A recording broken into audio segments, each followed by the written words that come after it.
Welcome.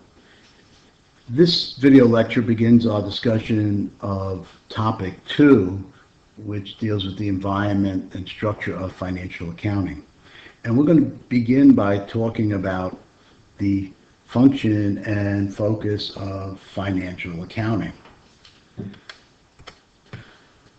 The function of financial accounting is to provide financial information.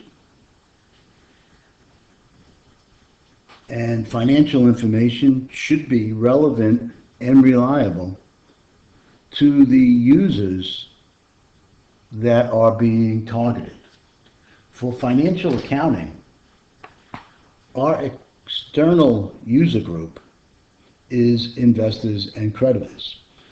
The focus of financial accounting is outside of the business operations. We are providing reliable and useful information to investors and creditors so that they can make decisions in the capital markets. The capital markets is the area where businesses go to have investments made in them. The recent initial public offering of Facebook shares is a demonstration of the use of the capital markets. The capital markets, in order for them to operate effectively and efficiently, users in the capital markets, investors, creditors, need to have reliable information. The risk that an investor or creditor makes a business decision based on incorrect data is known as information risk. And information risk is a component of the demanded return on investment. The better the financial information that is provided to the user, the lower that information risk will be, and the lower the cost of capital for a business. Providing financial information is a major expense to a business, so there has to be a reward for that expenditure. The reward is in the form of lower cost of capital. So we can say that the better the financial information, the more efficient the markets will allocate capital resources. So the focus of financial accounting is on the information needs of investors and creditors. Now, you'll have other courses that deal with managerial accounting, which provides information to internal users, such as managers. But the primary focus for financial accounting is for profit-oriented companies to relay reliable and relevant financial information to investors and creditors. We provide this information through the financial statements. The financial statements and disclosure notes are contained in an annual report to the users. In addition to annual reports, businesses make interim reports throughout their reporting period, typically 1 year. And the financial statements that are part of the annual report include the balance sheet or statement of financial position, the income statement or the statement of operations, our statement of cash flows, and our statement of shareholders' equity.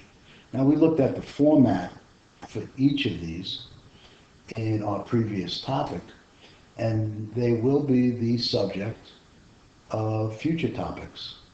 And we will discuss various elements, the components of each of those statements, in our succeeding courses on financial accounting. Now, financial accounting is very dynamic. It is in the midst now of a major review and overhaul as we look to converge the various accounting standards that are in use in different markets throughout the world. And one of the first changes that is being instituted will begin with this year's annual reports, when companies will combine the income statement with information about other comprehensive income. Comprehensive income is net income that is reported from the operations of a business, along with other comprehensive income, which are external transaction, non-owner transactions that occur when the fair value of certain assets and liabilities change from period to period. And we will be discussing other comprehensive income in more detail later in this course and in future financial accounting courses.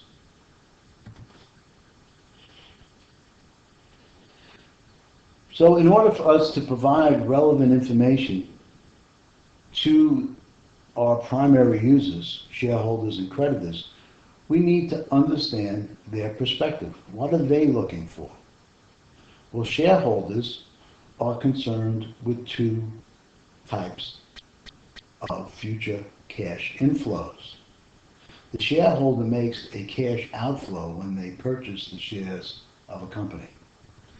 In return, they're looking at two cash inflows.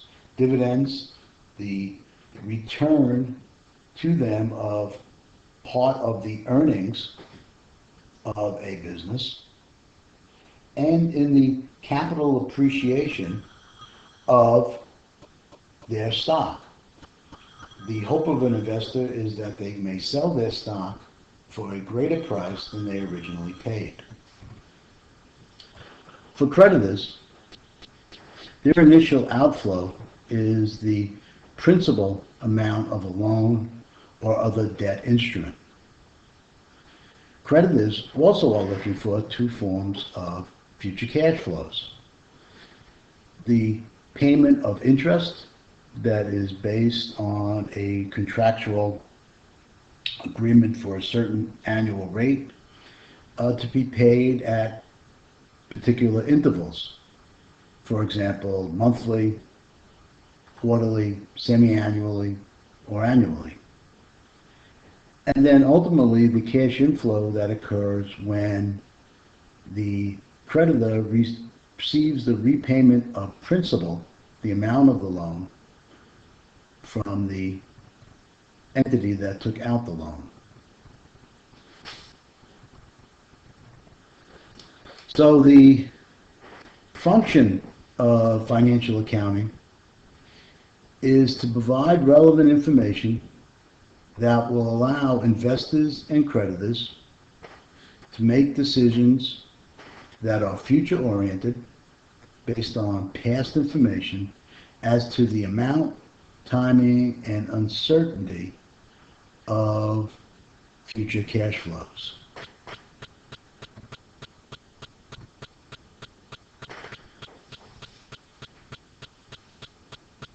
Again, the types of entities that will provide information include the sole proprietorship, that is a business owned by a single individual.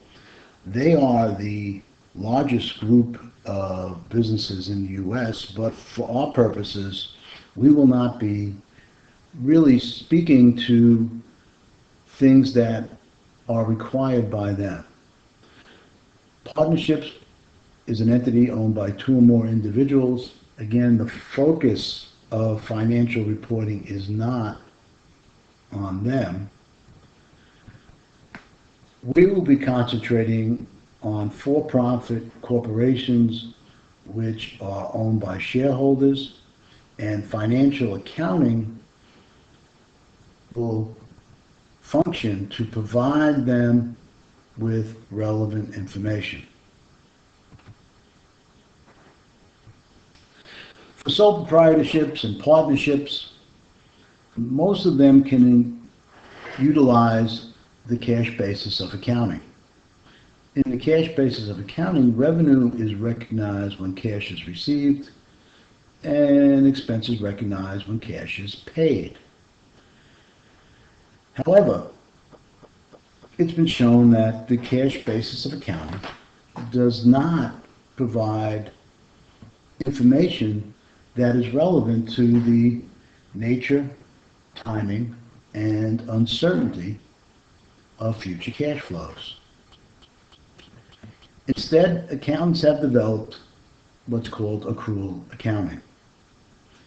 And accrual accounting is premised on two principles. One, that revenue is recognized when earned and expenses are recognized when incurred.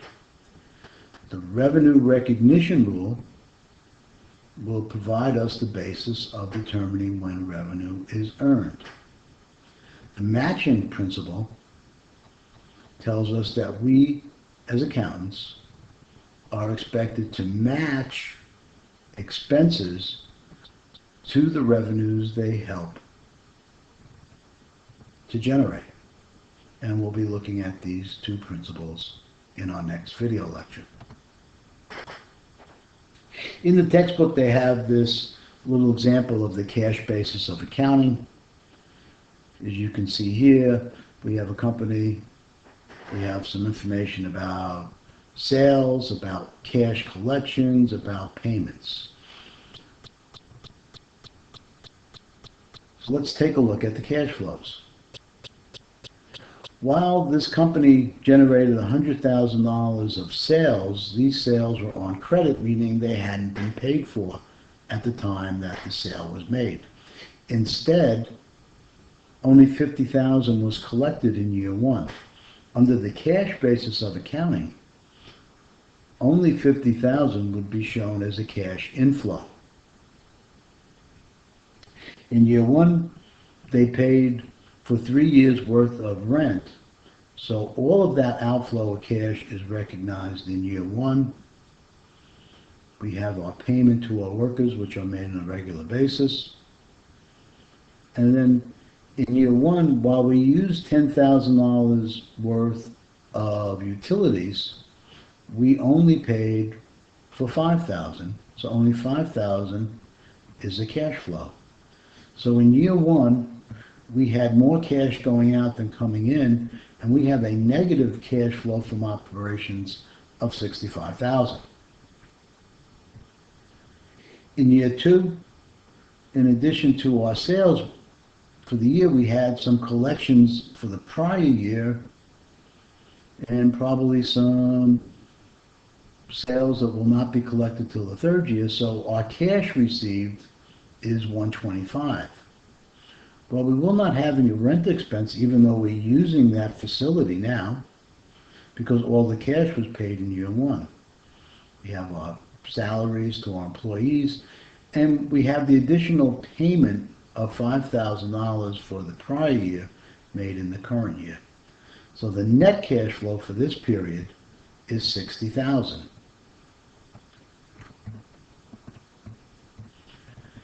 In year three, we had an additional $125,000 collected. Again, no rent, payment for our employees and utilities, and we have a net cash flow of $65,000.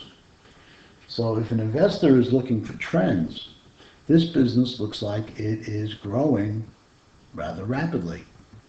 It went from a negative amount in year one to a substantial positive cash flow in year two, and then some steady growth in year number three. So it would look like this would be an investment that will continue to generate increasing cash flows and would tend to cause its stock price to increase. However, we know that cash flows in any one year are not a predictor of future cash flows. So instead, accountants have devised accrual accounting. This chart, based on accrual accounting, shows that over the same 3-year period, sales, in fact, are flat. Revenue stays the same, as does net income. And this business is not growing, it's flat. And that would, of course, influence the value of its share prices. So the accrual basis of accounting provides a more realistic picture of the true potential growth of this business.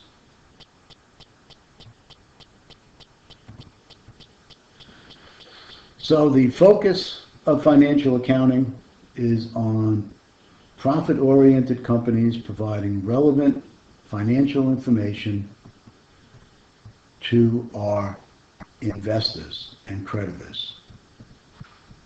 And when we talk about accounting information, its purpose, its function is to provide information that helps investors and creditors make decisions relating to the amount, timing, and uncertainty of future cash flows. In our next video, we'll be looking at the generally accepted accounting principles.